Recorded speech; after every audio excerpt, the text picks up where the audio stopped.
Assalamualaikum warahmatullahi wabarakatuh. Perkenalkan, nama saya Ihwan Muzamil dari jurusan Perbandingan Mazhab dan Hukum kelas C. Di sini saya sedang memenuhi tugas UAS pengantar ilmu hukum bertemakan kedudukan hukum Islam di Indonesia. Indonesia adalah salah satu negara yang mayoritas penduduknya beragama Islam. Namun, penerapan hukum di Indonesia tidak sepenuhnya menggunakan syariat agama Islam. Kenapa hal tersebut bisa terjadi? Jawabannya adalah di Indonesia ini tidak semua masyarakat beragama Islam. Ini adalah salah satu faktor utama supaya terjalin rasa toleran antar agama yang disahkan di negara Indonesia ini, yang mana di Indonesia mengesahkan 6 agama, yaitu agama Islam, agama Kristen, agama Katolik, agama Hindu, agama Buddha, dan agama Konghucu. Dalam pembahasan kali ini yaitu pengertian yang pertama, pengertian hukum Islam.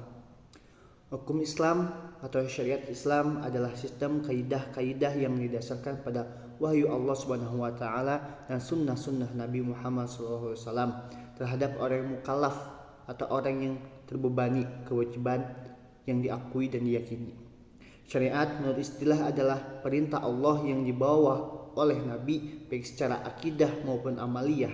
Syariat Islam menurut bahasa adalah sebuah jalan bagi umat untuk mendekatkan diri kepada Yang Maha Menciptakan.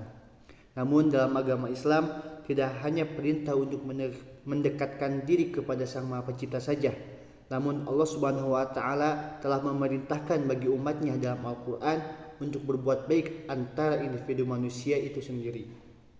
Setelah kita memaparkan definisi hukum Islam, maka hukum Islam itu sendiri mempunyai beberapa sumber dan patokan, antara lain sebagai berikut. Yang pertama adalah Al-Qur'an. Sumber hukum yang pertama dalam agama Islam ialah Al-Qur'an. Al-Quran merupakan kitab suci terakhir yang diturunkan kepada Nabi Muhammad SAW secara berangsur-angsur melalui malaikat Jibril dan juga sebagai penyempurna kitab-kitab yang sebelumnya. Al-Quran berisikan perintah, larangan, anjuran, kisah Islam, dan ilmu-ilmu lainnya. Yang kedua adalah Al-Hadis. Sumber hukum Islam yang kedua ialah hadis, merupakan setiap perkataan, perbuatan, maupun takrir Nabi itu yang disebut hadis. Kata hadis yang mengalami peluasan makna sehingga disinonimkan dengan sunnah, maka dapat berarti segala perbuatan, perkataan, ketetapan maupun persetujuan dari Rasulullah SAW yang dijadikan ketetapan atau hukum Islam. Sumber yang ketiga adalah ijma. Ijma adalah kesepakatan seluruh ulama mujtahid pada satu masa zaman setelah zaman Rasulullah atas sebuah perkara dalam agama, dan ijma yang dapat dipertanggungjawabkan adalah yang terjadi di zaman sahabat, tabi'in, dan atba'ut tabi'in. Yang keempat adalah qiyas. Qiyas adalah menjelaskan sesuatu yang tidak ada dalil nasnya dalam Al-Quran dan hadis. Caranya dengan membandingkan sesuatu yang serupa dengannya, sesuatu yang hendak diketahui hukumnya tersebut. Pembahasan kedua adalah macam-macam hukum dalam Islam. Dalam Islam ada beberapa macam hukum-hukumnya. Yang pertama adalah wajib. Wajib adalah sesuatu perbuatan yang jika dikerjakan akan mendapatkan pahala dan jika ditinggalkan akan mendapatkan dosa. Contoh dari perbuatan yang dikategorikan wajib ialah seperti salat 5 waktu, memakai hijab bagi perempuan, puasa, dan lain hal sebagainya. Yang kedua adalah sunnah. Sunnah ialah suatu perbuatan jika dikerjakan akan mendapatkan pahala dan jika ditinggalkan tidak mendapatkan dosa. Contoh perbuatan sunnah ialah seperti salat rawatib, membaca sholawat, bersedekah, dan lain hal sebagainya. Yang ketiga adalah haram. Haram ialah suatu perbuatan jika dikerjakan akan mendapatkan dosa dan jika ditinggalkan akan mendapatkan pahala. Seperti halnya berbohong, memandang orang tua, memakan yang haram seperti babi, dan membunuh manusia. Yang keempat adalah makruh. Makruh ialah suatu perbuatan yang dirasakan jika meninggalkannya itu lebih baik daripada mengerjakannya. Seperti halnya memakan yang bau-bauan seperti jengkol, pete, atau memakan ketika mencicipi ketika kita sedang berpuasa. Yang kelima adalah mubah. Mubah suatu perbuatan yang diperbolehkan untuk melakukannya di dalam agama.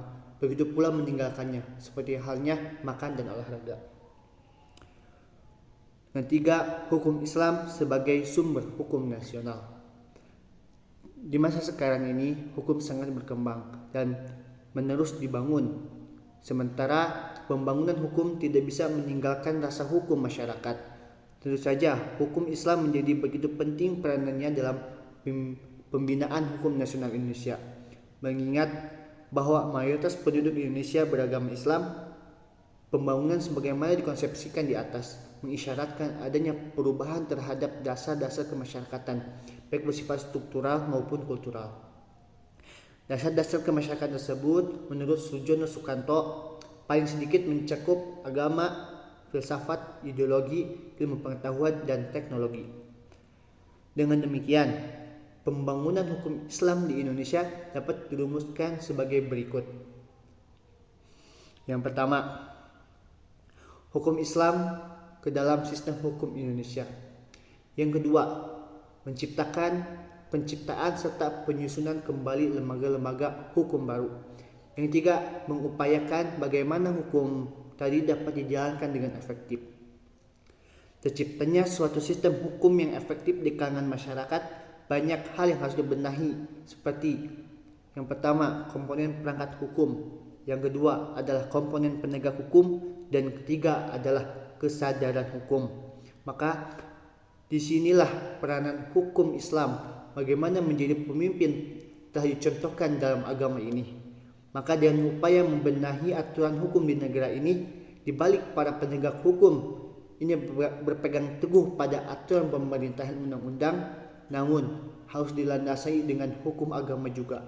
Dan umumnya bagi semua masyarakat Indonesia yang berperilaku setiap hari harus berlandaskan aturan negara yang sesuai dengan agamanya. Menurut Madani dalam hukum Islam, pengantar hukum Islam di Indonesia, istilah hukum Islam merupakan terjemahan dari Islamic law dari literatur barat. Secara terminologi, sebagaimana dikutip dari Rohidin dalam pengantar hukum Islam dari semenanjung Arabia sampai Indonesia, syariah diartikan sebagai tata aturan atau hukum yang disyariatkan oleh Allah kepada hambanya untuk diikuti. Rohidin dalam buku Pengantar dan Sejarah Hukum Islam menerangkan pada dasarnya hukum Islam tidak membedakan secara tegas antara wilayah hukum privat dan hukum publik, sebagaimana sistem hukum barat. Ruang lingkup hukum Islam dalam arti fikih Islam meliputi ibadah dan muamalah. Ibadah mencakup hubungan antara manusia dengan Tuhan, dan muamalah mencakup hubungan manusia dan sesamanya. Apabila hukum Islam disesuaikan dengan sistem tata hukum Indonesia, menurut Rahmat Rosyadi dalam formalitas syariah Islam dalam perspektif tata hukum Indonesia, ruang lingkup muamalat dalam arti luas meliputi yang pertama, hukum perdata. Hukum perdata Islam meliputi munakahat, segala sesuatu terkait perkawinan, perceraian, dan akibat hukumnya. Terus wirasat, mengatur segala masalah dengan pewaris, ahli waris, harta peninggalan, serta pembagian warisan. Terus dan muamalah dalam arti khusus mengatur masalah kebendaan dan hak-hak atas benda, tata hubungan manusia dalam jual beli, sewa menyewa, pinjam meminjam, perserikatan, kontrak, dan sebagainya. Yang kedua adalah hukum politik. Hukum politik Islam meliputi jinayah, aturan-aturan mengenai perbuatan yang diancam dengan hukuman. Al-Ahkam Al-Sultaniyah membicarakan permasalahan tentang kepala negara, pemerintahan, hak pemerintahan pusat dan daerah, pajak, dan sebagainya. Terus siar, urusan perang dan damai, tata hubungan dengan pemeluk agama lain dan negara lain. Dan terakhir, muhasamat, itu peradilan, kehakiman, dan hukum acara.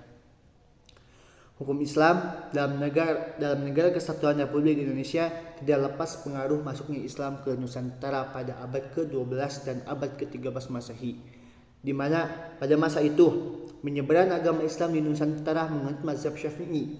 Perjalanan sejarah transformasi hukum syarat dengan berbagai dimensi historis, filosofis, politik, sosiologis, dan yuridis.